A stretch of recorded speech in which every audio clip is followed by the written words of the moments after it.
This Week in 40K.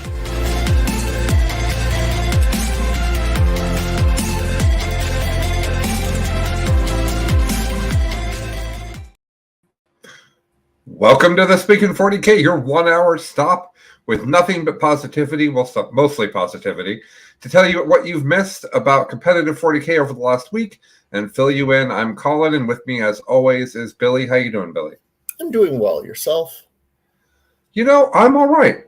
I'm all right. It's early in the morning, which is fine. Mm-hmm.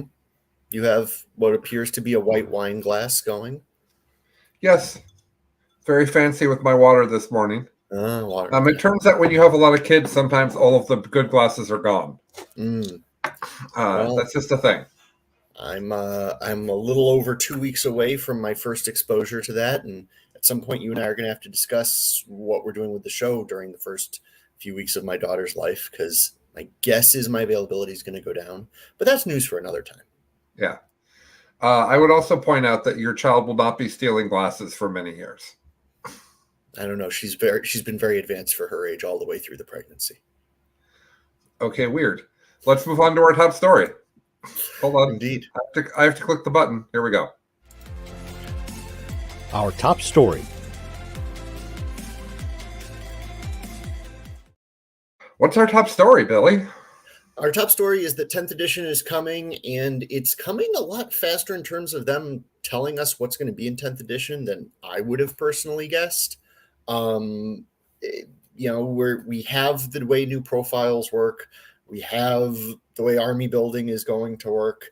And they have said that, I'm sort of moving into the what's new, Warhammer Fest, April 29th to 31st, you're going to get to play 10th edition in Manchester. So we're going to know how 10th edition plays this month. Huh. Well, I think my kind of read on the situation is that we're just about at 2 months out. I think that it's going to be June for sure. There's been rumors that the 40K people in England have been told not to take, there are rumors that the 40K people have been told not to take time off in June, which I don't know if it's true, but if it's true, it's like, yes.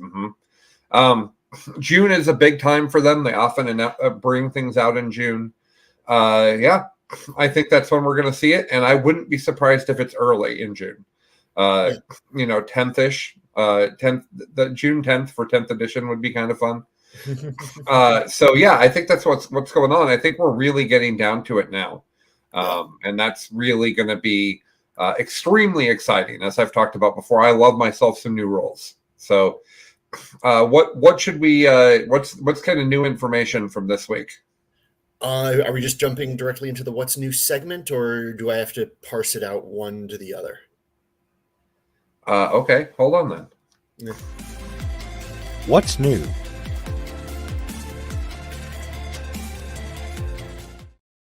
Okay. So as I frantically click refresh on the Warhammer community page in the background, just in case there's some actual breaking news, the current top story up there is how the new profiles work. Yeah. And this, I think, is the best example we've had yet of simplified but not simple, because they've done nothing to remove any of the stats that we used to have, at least in Sure. Initiative is still gone. Sad. But it's in a actually much more logical place, in my opinion, once you actually stop to think, how do I actually use these rules? Where have the pain points been in how statistics work? Right. And they simplified all of that.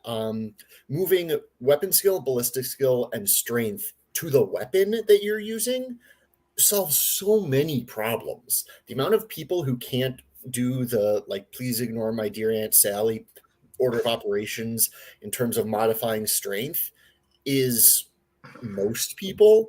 The amount of jumping back and forth between +1 to hits, -1s to hits, how do I do all this? Putting it all just on the weapon profile is going to make everyone's life better. Yep. That's just like a starting point. Do you have any other thoughts on the weapon profile-y part of it? I think what's interesting about this one is all of this was already basically announced. Yeah. We had seen an example of this already. I think the only thing in there that I saw that I felt like was new was how objective control is going to work. And basically, it's that your units have a certain number of points that they are worth when they're trying to hold an objective. I think it's model by model. Yeah, it is. Yeah, okay.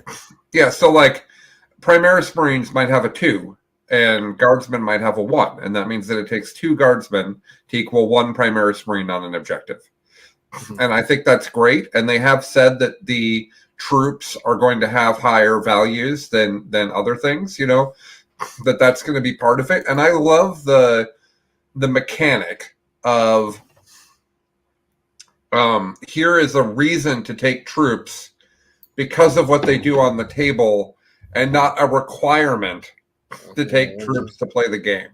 And I think that's a big difference. And they've done that now. Like, I think right now we're in a situation where troops are valuable, but you're not being required to take them. Yeah, absolutely agree on all that. The one thing I will add is leadership has changed. It's a number that you have to now roll higher than rather than lower than. Now they've gone in and done the math so that it's just inverted, like leadership 8 becomes 6 and it's the same math. But I do think that that's also just a little easier. I don't know, Yep. In my head, addition is easier than subtraction. And the fact that they're changing that, suggests that, well, I mean, they also wrote leadership matters now. That's is fixed now, that they've said about most editions. Let's see. They're at least they're tweaking some core things enough that Right. I have faith that it will be better. Is it going to be perfect? Is a leadership manipulation army finally going to work? Unlikely. I will look for it because my best fun I've ever had in a Games Workshop game was a leadership manipulation army in fantasy, but that's a story for another time. And the other thing, just to be clear, that they said is a chainsword is going to be not a chainsword, not a chainsword. Space Marine holding a chainsword will have better statistics on it, maybe just the weapon skill, but potentially the strength AP damage than a guardsman. It just gives them more spots to tweak, I think. And I think that that's broadly a good thing. Yeah, I think so. And I also think that having the weapons and weapons broken out makes all weapons the same, which is easier. Like, it makes melee and shooting have the same rules, which it should. But it also gives them the ability to say, this unit is slightly better at this weapon, right? Rather than saying power fists are -1 to hit, it should just be 1 worse weapon skill, and that's actually easier. And I think that they've put a lot of thought into that. And I agree with Billy that rolling above a number versus below a number is easier for most people. So there's thoughts put into how this will all work, and I'm extremely hype. I am filled with hype from my toes to the top of my Seahawks hat. And for anyone who's ever seen Colin in real life, that is a lot of hype. He's a tall man. You're not wrong. The other thing that did come out last week, it was earlier last week, so people have probably come across it. But for those of you who haven't, the way armies are built has been changed. And I believe it was our good friend from the Next Generation, Tyler Bortel, who mentioned that reading comprehension in the community failed massively going through this document.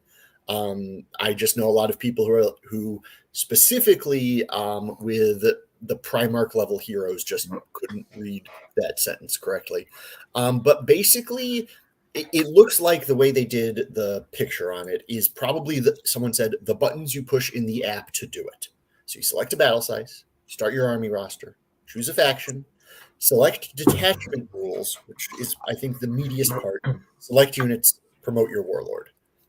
Simplified, again, not simple, and detachment rules seem to be where you're going to get the spice from your army. Like, for example, that's where people are positing that chapters in Space Marines are going to differentiate. And so extrapolate that across all of the other armies.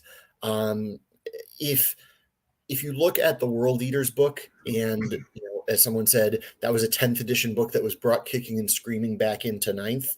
Look at those Army of Renown type things and get a sense for what the detachment rules are probably going to be flavored as. The other thing, just because many people did struggle reading it, was the epic hero. It's you can only include one of each named hero. So you can only have one Bobby G, one Eldrad, one Boss Snickrot. But you can have Snickrot and Gaz because they're not the same named epic hero. And that part really threw people. I think it's because of how they bolded the article. Honestly, nothing about that army creation seems significantly different from what we have currently for Arcs of Omen. Yes. But it's straightforward, and that's what we're looking for. No, the thing that's actually meaningfully different is that there aren't slots. So while having 6 elite fast attack heavy is way more than we've been used to, that's just flat gone now. And I know, for example, building Space Wolves armies, I've wanted 6 elites and 6 fast attacks. And I can do that. You will be able to do that now because those distinctions won't matter. So it's even more free form. Okay. Roy says that there's a new Primaris lieutenant. I saw him actually. Yes. Not Roy. I saw the Primaris lieutenant. He says it's Phobos, indicating the differentiation of brains is going away. I didn't read into it like that, but that's an interesting take. But he does point out that we now should have more lieutenant data sheets than Harlequin data sheets, and I hope that that's true because that's hilarious. I would bet that's actually possibly true already. Yeah. I was going to get to that for the new minis. Yes, it's pretty sick. He's got like bits of Tyranid strapped to his armor. It's cool. And so other new minis, there are more new boarding parties coming. Those are sweet. And then just the last thing that we'll probably jump past quickly because it might make Colin sad is that the Lions rules have come out. And unless he gets more rules or we get way more context for 10th. No, he's not good. Yeah, he's sad. He is. I talked about this on Best in Faction, which, by the way, was last Sunday. Which, by the way, I listened to, it was delightful. Yeah, we talked about 10th edition, and then 9th, and then 8th, and then 7th. And we talked about broken lists in each one.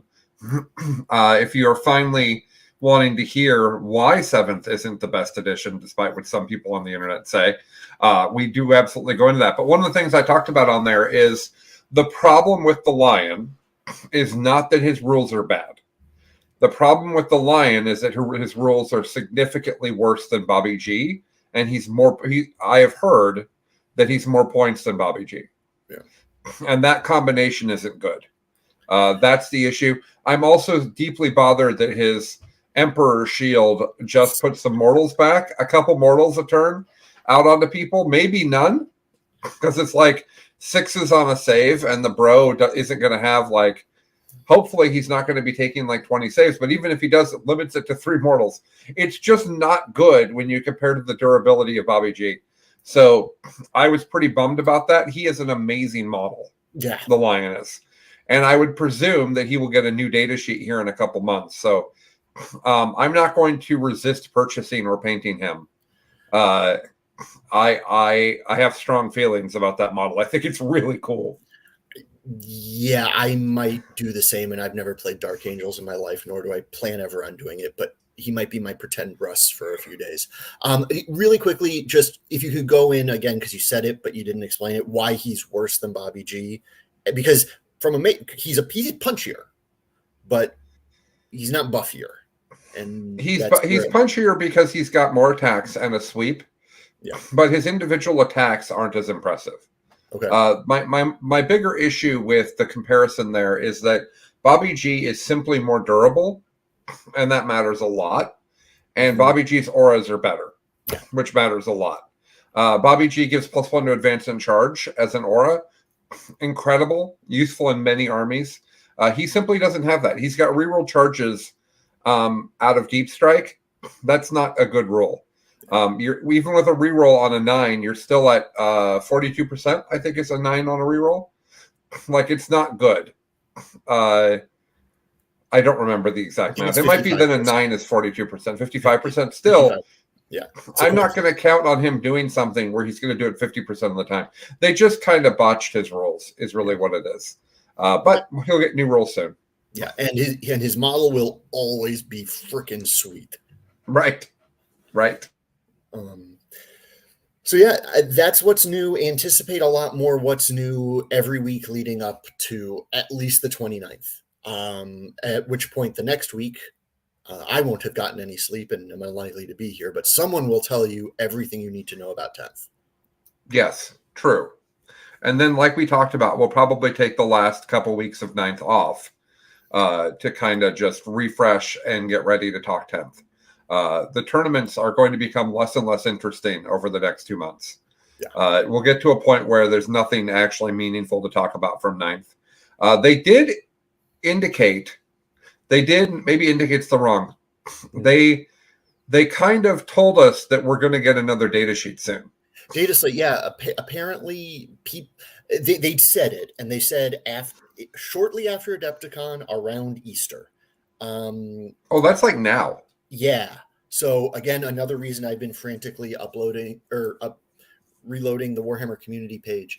They don't like what GSC are doing, and they don't like what Dark Angels are doing, and those are the only two armies they've said anything about. As someone who still has the glue on his fingers from last night putting together 10 Desolation Marines, I'm hoping that they survive for the next 3 months, or what is it, month and a half, when I'm able to play one game. But I put them together, so I want them to stay good. Yeah, so this is an interesting thing to point out. So we've talked a lot about on the network about the people say they do. They say that GW makes every new model incredible to sell new models. And GW just simply does not do that. But in this case, they've made models that are incredible in the game and are selling out everywhere. It turns out that all Marines wanted was reasonable indirect fire to deal with GSC and Carsicans and Guard and the things that are really good right now that do not want to be shot with strength 4 indirect fire. Also, the heavier part of the gun is actually really good anti-tank as well. So they seem like they're expensive until you do the math on what they actually have. And they are going to be in everything now until the rules. But assuming the events had the rules cut off after last weekend when everyone realized they were amazing. And I think some of that didn't happen just from looking at lists. Fair. I think that they are really quite good, and we're going to see them in spades. I think that the data slate could be really fun, but it's a weird time to bring it out. So yeah, I agree. Just for small flavor on those Desolation Marines, in one turn, they killed 2 Venom Crawlers and 16 cultists, and they could not see the cultists. Yep. Yeah. Sounds right. Yeah. All right, here we go. What's winning?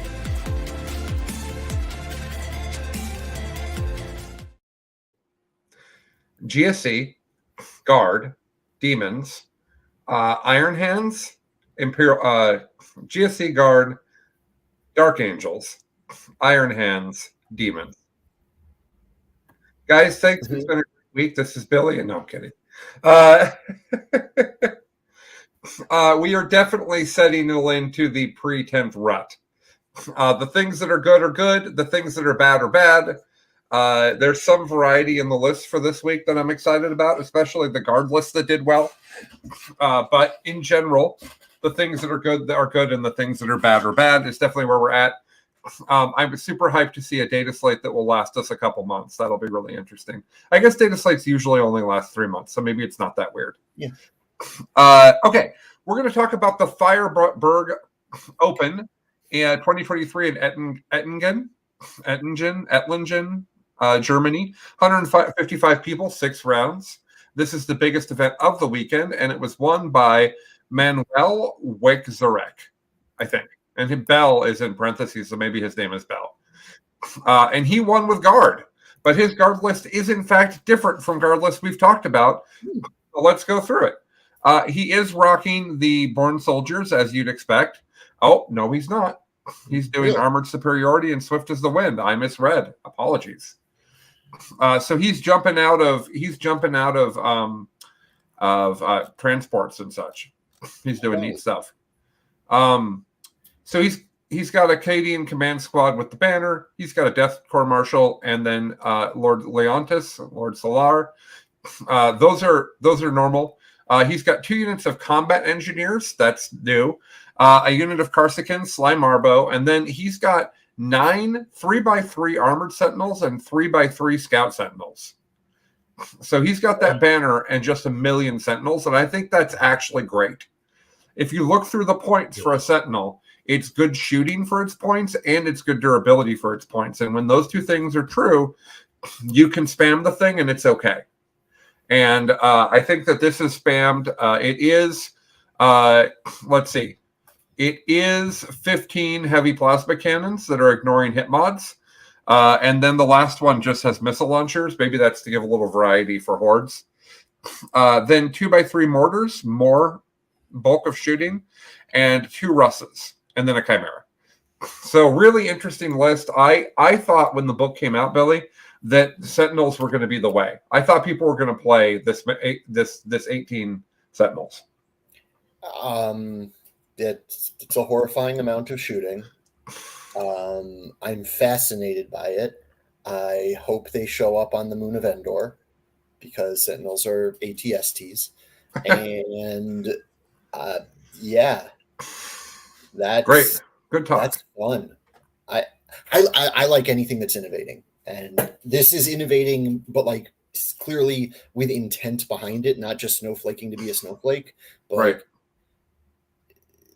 That, I mean, how many the amount of plasma shots from that Sentinel squad is close to what you're going to get from a Leman Russ. But but able to pick up the banner anyway. So like potential and probably more wounds than a Russ, although less save. The guns also have blast on them, which I think is a big deal right now because you're going to be shooting at big units. Yeah. And D3 blast is just simply better than D6 blast on a lot of situations. Yeah. No, this is really clever. I don't know if it's clever, but it's definitely spamming an incredible data sheet. All right, second place. Second place is is Matthias Bellman, and he was playing Eldari, which is my surprise of the weekend. Hail of Doom. So it's still around. It's still going, folks. He's got a bunch of warlocks, and then he's got Baharath, a Farseer Skyrunner, and Karandris. He's got 1 unit of Rangers, then 1, 2, 3 units of Dire Avengers, 1, 2 units of Howling Banshees, a unit of Striking Scorpions, 2x3 Shroud Runners, a unit of 8 Wind Riders with just the Shuriken Cannons, and a Wave Serpent, Billy. Yeah. I love me some Wave Serpents. This list shoots real hard, but it plays secondaries really well. It's got speed mixed with deep strike. It's a solid Eldar list. I'm impressed by Matthias. I think this is a good list, but to take it, what was it, 6-0 that he did? Yeah. To take it 6-0 is pretty impressive. I promised that he had at least 1 matchup in those 6 rounds that we would look at and go, oh, really? Wow. Okay. So congrats to Matthias. Mm-hmm. Next up is Grisha Gerwert. Yeah. Okay. And they had demons, and their demon list was very similar to the sorts of things we've been seeing with a few flavor things added. Fate Skimmer, Enrapturous, Transweaver, but then Tormentor on Hellflare is someone that we haven't been seeing. 2 units of 10 Bloodletters, 3 units of 10 Demonettes. Those are all just really efficient units to do things. 1 Beast of Nurgle, 1 Exalted Flamer, 2 units of Fiends, 3 units of Flamers, looks like 4-3-3, and then a 3 and a 5 of Screamers. So kind of a mixture of the things we've been seeing with a few other things added. Nothing I think that's too revolutionary in the Demon's tech there. Yeah. Next up is Florian Schmidt, which is a wonderful name. Florian was rocking the Iron Hands, which are very good right now. They're so hot right now, Billy. They are quite hot. Yes. Lieutenant and Reaver Armor, Primaris Tech Marine, 2 units of Infiltrators. Like I said, every Marine list starts with 2 units of Infiltrators in my mind. Relic Contemptor Dreadnought that's pretending to be a character. a unit of scouts, a unit of stern guard with Kami Miltas, a unit of vanguard vets. It's just a mixture of things that are fun. A unit of assault marines, a land speeder, a unit of 3 suppressors, 5 and then 5 desolation marines, and then 3 units of devastators. I didn't look at this part. Grav cannons and heavy, grav cannons and multi-meltas.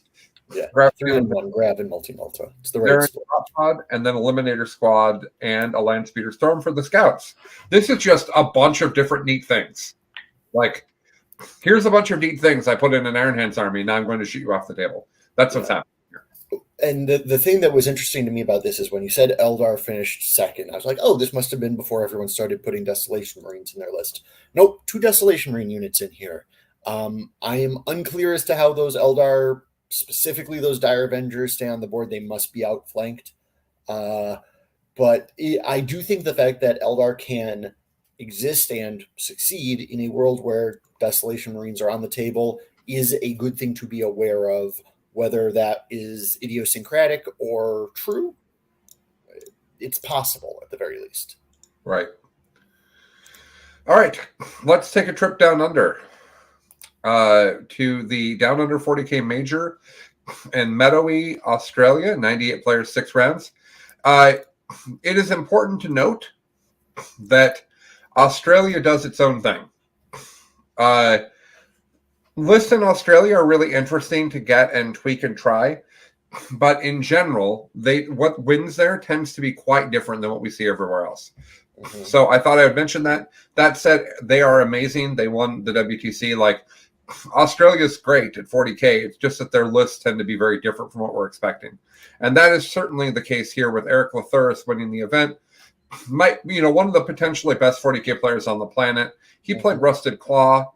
I never could have predicted that. GSC with a Magus and a Patriarch, 3 small units of Acolytes, 3 20-mans of Neophytes, because that's still good, it turns out.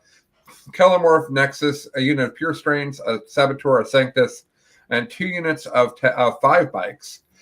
And then 3 Goliath Rock Grinders and 2 trucks. This is very similar to a list I've played, but I certainly didn't play it as Rusted Claw. And this is very different from what's winning in the States because it has vehicles.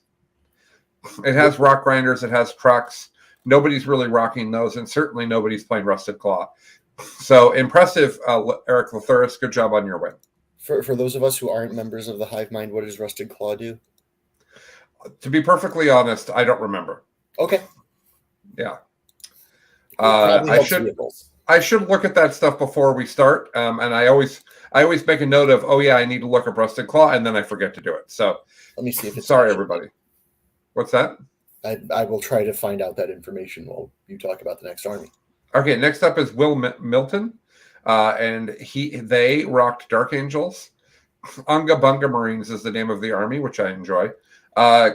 Chapter Master and Phobos army, sure. 2 Talon Masters, 1 with the Gaze, 1 with Rights of War, duh. A unit of Infiltrators, of course. Blade Guard Ancient, yes. 2 units of 10 Terminators, also true. 2 units of Line Speeder Tornadoes, or rather 2 Line Speeder Tornadoes, and of course, 10 and 5 Desolation Marines. The obvious addition to the Dark Angels. So exactly what's been winning with Desolation Marines added in. Good job to Milton. Third place is Matt Morsoli. Real quick, yeah, go for it. Rusted Claw is mini armor of contempt, and it normal move or advance and remain stationary for shooting. Okay. So that's for the 20s and the trucks to run around shooting. Yeah. Well, for someone like Eric who is that good at the game, that's probably something he can take advantage of in ways mere mortals, like at least me. Cullen is a demi-mortal, but mere mortals like I cannot. Matt Morsoli's up next, and he's another player who might be one of the best players in the world. And he was playing demons, and his demons had a Bloodthirster, and then Fate Skimmer, and then Scarbrand, and then Transweaver. I like all those things. 3x10 Demonettes. We've talked again. Those are the least expensive way to do missions in the demons. Pink Horrors, big unit of 10 of them. We know that that's great from Chuck. Then we've got 3 Fiends, 3 Fiends, 3 Fiends, and 3 Flamers, and then 5 Fleshhounds, 5 Fleshhounds, and 5 Seekers. I'm surprised that this did as well as it did. It's missing, it could have more Flamers, and it could have more punch. It's just really interesting to not have any bloodletters. It's just really interesting. I'm sure he played it amazing. 4th place is Christopher Wright with his Space Wolves. That's right. I remember looking at this. Captain on Bike, Primaris Chaplain on Bike, 2x5 Infiltrators, a 5 and a 4 of Aggressors, a Judicar, 3 units of Scouts, a unit of 5 Wolfguard with Power Swords and Kami Meltas, 3 units of Skyclaws with all of the gear they can take, 3 units of Longfangs, all with Grav Cannons, and 2 Landspeeder Storms. No drop pod, no Rhinos, just the Scouts can be in transports, and the Dev Marines are just going to stand on the table. Now, that makes some sense with Space Wolves because of the Terminator that can be with them, but Grav Cannons are not long range, so that unit must be walking towards you. It can also come in from outflank. Sure, of course. So that's what we have from the Down Under 40K Major, and it looks like Billy's got about 3 events to take from here. So go for it, Billy. So we had the Gameology Pasadena Battle for Los Angeles GT in Los Angeles, California. 65 players over 5 rounds. This one was won by Steven Corrales with Dark Angels. If you want to know why I mentioned that Dark Angels are one of the things that are likely to be nerfed, they come up a lot. And that said, this list had some unit choices that you do not hear as often. But I'm not going to get to that in the first half of it, because those you do. Azrael, 2 Talon Masters, 5 Infiltrators, Ancient, 20 Terminators, and the Apothecary, and 3x3, 3 and 3 multi-melt attack bikes. These are pieces. A bike squad of 3 dudes in bike. That's cool because you can shove a Thunderhammer and another Melta gun in there, which lets them, serve a slightly different role than the normal multi-melta attack bikes while still having a multi-melta in there. He had an Invader ATV, and he had a Tornado. The Tornado is normal, but that Invader ATV and that bike squad, not something you normally see. And I just thought that was cool. I'm also guessing list lock on this event was more than a week and a half ago, because there are no Desolation Marines. And the United States did not seem to know about Desolation Marines until last weekend. Second place, Junior Aflahi. I always struggle with Junior's last name. Junior brought Leagues of Votann. He brought Ymir, which are, the 4+ invuln and the better beams. He had an Einar champion, a high call and a regular call, 10 warriors. Junior showing the fact that he likes things that go fast. 6, and 5 of bikes, 2 Sagittars, and 3 5s of Thunderkin. You are starting to see Berserkers slowly fall out of Votann, and you're starting to see Thunderkin take their place quite often, which I find interesting, and as someone who likes punching people in the face, sad. I agree. Okay. Yeah, I think you said it well. Okay. I also just think the fact of how little beams there are in that Ymir list is an interesting thing. But 17 bikes is certainly a problem and an alpha strike that a lot of people are not going to enjoy. Third place, we have the wonderful Ben Jurek playing, of course, Orcs with Goths. Beast Boss on Squeesaur, Zag Struck, and a Bike Boss. Ben brought a Weird Boy. You don't see Weird Boys as much anymore, although the jump just sits in my scared part of my brain. 2 10s of Beast Snaggas, 3 10s of Gretchen, 2 10s of Commandos, 8 Truck Knobs and their truck, 2x4 Piggies, 10 and 5 Storm Boys, and 2 Kill Rigs. Again, I can't plug it enough. Go back to the Next Generation and listen to Lucas talk about Orcs, and you will see, he'll talk about a lot of these pieces and why they do well. And the answer is oh my God, is that so many attacks? They're not the best attacks, but you don't need to have the best attacks anymore now that Armor of Contempt is gone. And oh my God, is that so many attacks? Have a plan to deal with 20, 40, like 70 to 80 boys hitting you on turn 2. And if you don't, Ben is just going to laugh, but probably smile, because from everything I've heard, he's a wonderful human. Then in 4th place, this is a list that Colin will like. Kyle Perry brought Ulthwé, Craft Worlds. The thing that Craft World players that I'm seeing we're doing is, boy, were they bringing a lot of Warlocks. Warlocks seem to be everywhere and in larger numbers. Kyle brought a unit of 5 and then a solo Warlock on Jet Bike. Kyle also had Baharoth and Karandris, so the double Phoenix Lord action. Which seems to be the standard, and it really surprises me. That's a lot of points to put into characters. I'm fine. They're both good. Yeah, but I'm surprised to see them together in like every list. I've only ever played with one of them, and even when I played with one of them with Baharoth, I was like, what if Baharoth was more other stuff?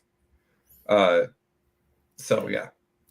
As someone whose major flaw in list building is putting too many toys and not enough boys into my list, yes, I have done that. I don't think I ever got as far as putting 3 Phoenix Lords in a list, but I completely agree with everything you say.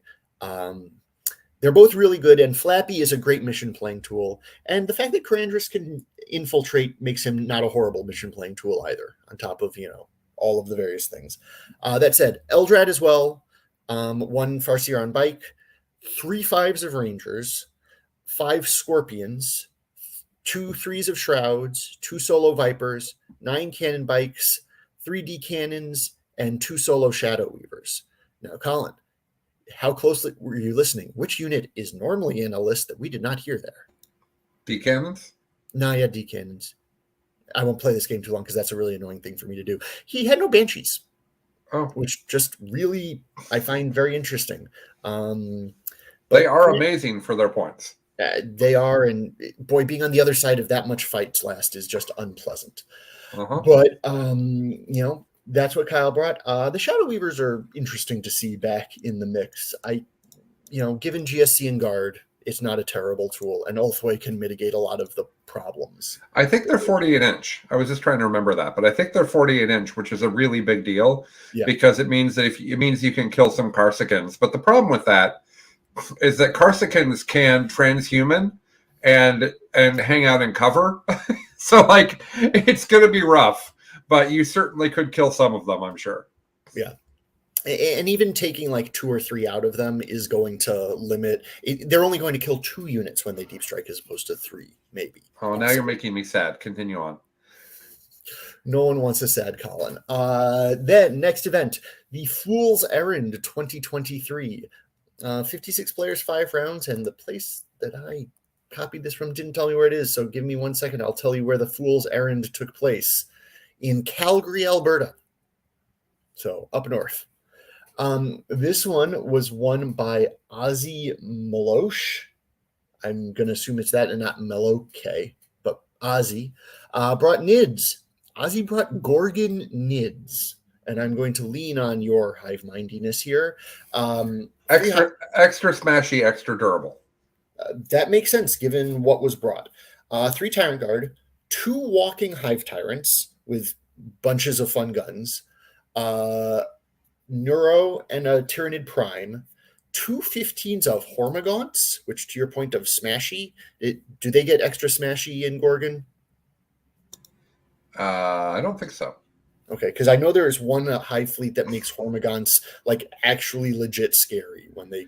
Oh well, yeah, Gorgon's got the 5-up auto wound on hits, which is great on Hormagaunts. Yes, there you go. There's where 2 15s of them will do work. 3 units of 3 Pyrovores, 2 units of 3 Venom Thropes, 3 Rippers, and 2 Tyrannofexes. Fascinating. I don't think anyone was particularly happy to play bugs this time last year, play against them, but this would be actually a kind of interesting army to go against. I would be curious to see how the games played out. Yeah, I think so.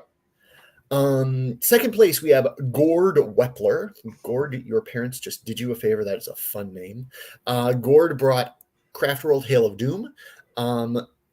This is, again, 2 solo Warlocks on bike, 3 Farseers, 2 of whom are on bike, 2 units of 10 Guardians, 30 Dire Avengers, 2 Vipers, and then 27 bikes with Shuriken cannons. This is as much of a blunt hammer as you can bring in Craft World, and I like it. And Gord did well with it, 5-0 at a 56-player event. So that's a real result. No rain, nothing that can deploy in the midfield is an interesting choice, and no Shroud Runners to even do that pregame blocking. But 27 cannon bikes in hail, that's gonna kill a lot of stuff. Yeah. Yep. So good job, Gord. More elves. Third place, Riley Tremblay. This is with Ulthwé. This one closer to the last Ulthwé list we talked about. There's some semi-obvious choices in Ulthwé, but Baharoth Eldrad and a Farseer Skyrunner. So only 1 Phoenix Lord here. 2 5s of Rangers, 2 5s of Banshees, 1 5 of Scorpions. Another Warlock on bike. 2 units of 3 Shroud Runners, 2 units of 5 Spiders, which is always fun. Model older than, quite frankly, at this point, probably 70 to 80% of the people who play this game. There was a hysterical meme I saw about, what was it like? It was the evolution of a Terminator from like 1993 to today, and there's 4 or 5 different ones, and then it's the evolution of the Warp Spider, and it's that same metal dude just sitting. Yeah. Yep. Those are Eldar tiers. That's what counts as tiers for Eldar. Then also 9 cannon bikes, 3D cannons, and 2 more Warlock Skyrunners. So 3 solo Warlock Skyrunners in that list. Yep. Warlock's good. Warlock's good. And mine always died because I prefer hammers to scalpels, and really makes me wonder why I play Eldar. And then in 4th place, we have Thomas Walker with the Golden Boys, Custodes, Emissaries, Imperatus. Thomas brought Eisenhorn. Maybe a fan of the books, maybe just, wants a little bit of extra utility.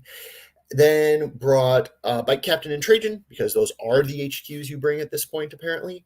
3 Custodian Guard, and then 4 3s of Sagittarium.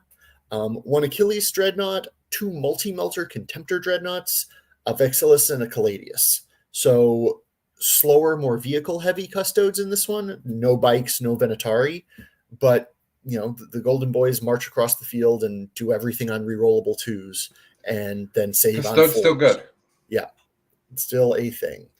So we were talking on Biff Pod about the fact that Custodes players have had a real roller coaster through 9th. Mm-hmm. New book, you're too powerful. Nerfed. Oh, and you're not good anymore. No, oh, you're powerful again. Oh, no, nerfed. Oh, here you go. You're powerful again. Yeah, it's been really a crazy time for the Golden fans.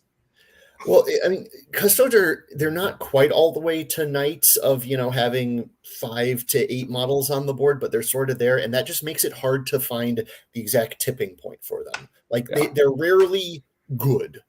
They're either annoyingly oppressive or way too many points for what you're getting out of them. Sure. I would actually argue that right now is about as close as they've ever been to that nice, balanced, good, but not oppressive. Based on their performance, I think so. I can still show you where the 3 Caladius tanks touched me in bad places when I got back into this game in 8th. It was terrible. Bad. Yeah. Yep. Last event, the Perils of Geekery in Shawnee, Kansas.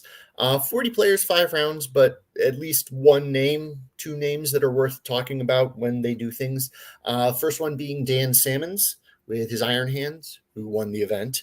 And this is an event that did have Desolation Marines in the zeitgeist. So a solo Acolyte in an auxiliary detachment, which is apparently a way to spend 10 points in Space Marines. I have 10 points in my current list, and I need to go look at what an Acolyte does. I have no idea. Probably stands in a place and presses a button on Vital Intelligence. Yeah. So much of the buffing in Iron Hands is handled by the detachment abilities, so there's only one lieutenant, no other HQs. 2 units of 5 infiltrators, 5 scouts that ride around in their storm, a 10 and a 5 of van vets with combinations of lightning claws, storm shields, and grav pistols spread throughout the units, 2 tornadoes, 3 suppressors in a single squad, 15 desolation marines in units of 5, and then 2 devastator units with multi-meltas and gravs that ride around not in their pod. I did not write down a pod, and a reaper. Let me make sure there's no pod, because normally there's a pod for those guys. But the interesting thing here is 3 units of 5 Desolation Marines don't have guys who can be walking around not in power armor. That just sounds miserable against that. The other thing that Dan did do with one of those units is most Marines can make one of the sergeant's weapons mastercrafted. So that's a 3 damage indirect gun. No pod. But strength 6, AP 2, damage 3, indirect. Unless you're the one rolling the dice, in which case it's wonderful, delightful, and fair and balanced. Mm-hmm. Second place, we have Brock Bowman with his World Eaters. This is what World Eaters look like at this point. Lord Invocatus, another Lord on a Piggy, Master of Executions. The Lord on the Piggy is the Lord on a Juggernaut, but I'm a pig dad, and so I'm obliged to turn everything into pigs. A unit of 5 and 10 Berserkers, 2 5-mans of regular 8-bounds, 3 3s of exalted 8-bounds, 3 solo spawns, a rhino for those Zerkers to run around in, and then 2 of the autocannon shooting war dogs, whatever the Helverins are called in Chaos. I believe it is Executioners. So a little bit of actual shooting in World Eaters, so that in player place terrain, you don't just backline all of your terrain facing the middle, which is what I did and laughed at myself when I played that. Third place, we have Kyle McCord with Guard. Not quite as innovative and fun as whoever we talked about up top, but Kyle brought 2 command squads, Lord Solar and a tank commander, 20 Cadians, 4 engineers, 20 Kazarkins, 3-in-1 Scout Sentinels, 3x3 mortars, 1 Lehman Russ, and 2 Dorns. Very similar to what Hank brought back up north, and you can probably listen to Hank talk about that somewhere. Someone talked to Hank about that. There are ways to learn about this list within our network of things. I think two Biff pods ago, we talked about it at length. Yeah. I don't know. Dorns are cool. I'm glad that Dorns are on the table. I also like laughing at everyone asking them to turn their Dorn over, because the hole in the bottom of the Dorn makes people unreasonably upset, and I just find that funny. Pro tip to anyone who doesn't love hobbying, just don't paint the bottom of your tanks and no one's ever going to notice. Yeah. And then the last human I'm going to talk about this week is Jeremy Capco with Iron Hands. Interestingly, Jeremy brought actual Iron Hands, not a successor chapter. Almost everyone brought successors. Yeah. But this was actual Iron Hands, and also didn't bring the name character, so curious what Jeremy was thinking here, but did well with it. So librarian, lieutenant, and a tech marine, because he likes HQs just like I do, even though not necessarily the best choice all the time. 2 units of 5 infiltrators. This is the first time we've said this out loud. Jeremy brought a Brutalis Dreadnought. That's the new Agatis Punchy Dreadnought that came with the Desolation Marines. I didn't realize it was out. Okay. Yeah, it's the same box that the Desolation Marines came in. Okay. I bet you those are cheap as chips these days, because the Desolation Marines are what's carrying that box now. Yeah, right. And look, we said that the data sheets on Desolation Marines were great, but the points were scary. Well, the Brutalis has a great freaking data sheet. It's 200 points. I don't know. Maybe does someone else have to try to put it on the battlefield just to make sure we didn't miss something there too? Could be. Just saying. Jeremy also brought 2 more Redemptors. The Volcon that's in every Iron Hands list. Yeah. Hi, I'm a character. Isn't that annoying? I'm a character that just kills everything. The math on that guy is dumb. Yeah. Meanwhile, he's character blocked. Yeah. 2 5s of Devastators with Grab and Multi-Melta. They do have a pod. 2 3s of Eliminators to play the mission, be super annoying, and 2 Reapers. So again, just shoot all the peoples. This has the Brutalis Dread to do the punch, and the Redemptors to do the punchy that the Van Vets normally take in Iron Hands. But good job by Jeremy. And Iron Hands good. Quite frankly, might have said Iron Hands as many times as you said Dark Angels. Yeah, I think so too. Yeah, I think Iron Hands are just as good as Dark Angels. Well, right next to them. Just not quite as good, but that's only because of how redonkulous Deathwing Terminators are. Yeah. They're if you want to jump into floors and ceilings, the floor I think is higher on Dark Angels, but the ceiling, just because Terminators are, the math on that is they have a resilience that nothing else can match. But in terms of like damage output and ability to move around, depending on the builds, I think Iron Hands and Dark Angels can both have that ceiling of performance. Yeah, that makes sense. Okay, well, we're going to wrap up a little early today. Isn't that nice? Let me do one last refresh on the community page and make sure there's no late breaking news. Nope, it's the same set of intercessors who've been staring at me for the past. Well, as you guys know, we'll be back next week at 7 a.m. You can get this in the podcast feed or on our website. As always, we love you guys and we thank you so much for listening. He's Billy and I'm Colin, because someone has to be. And we'll be back next Tuesday morning. Bye, everybody. Bye-bye.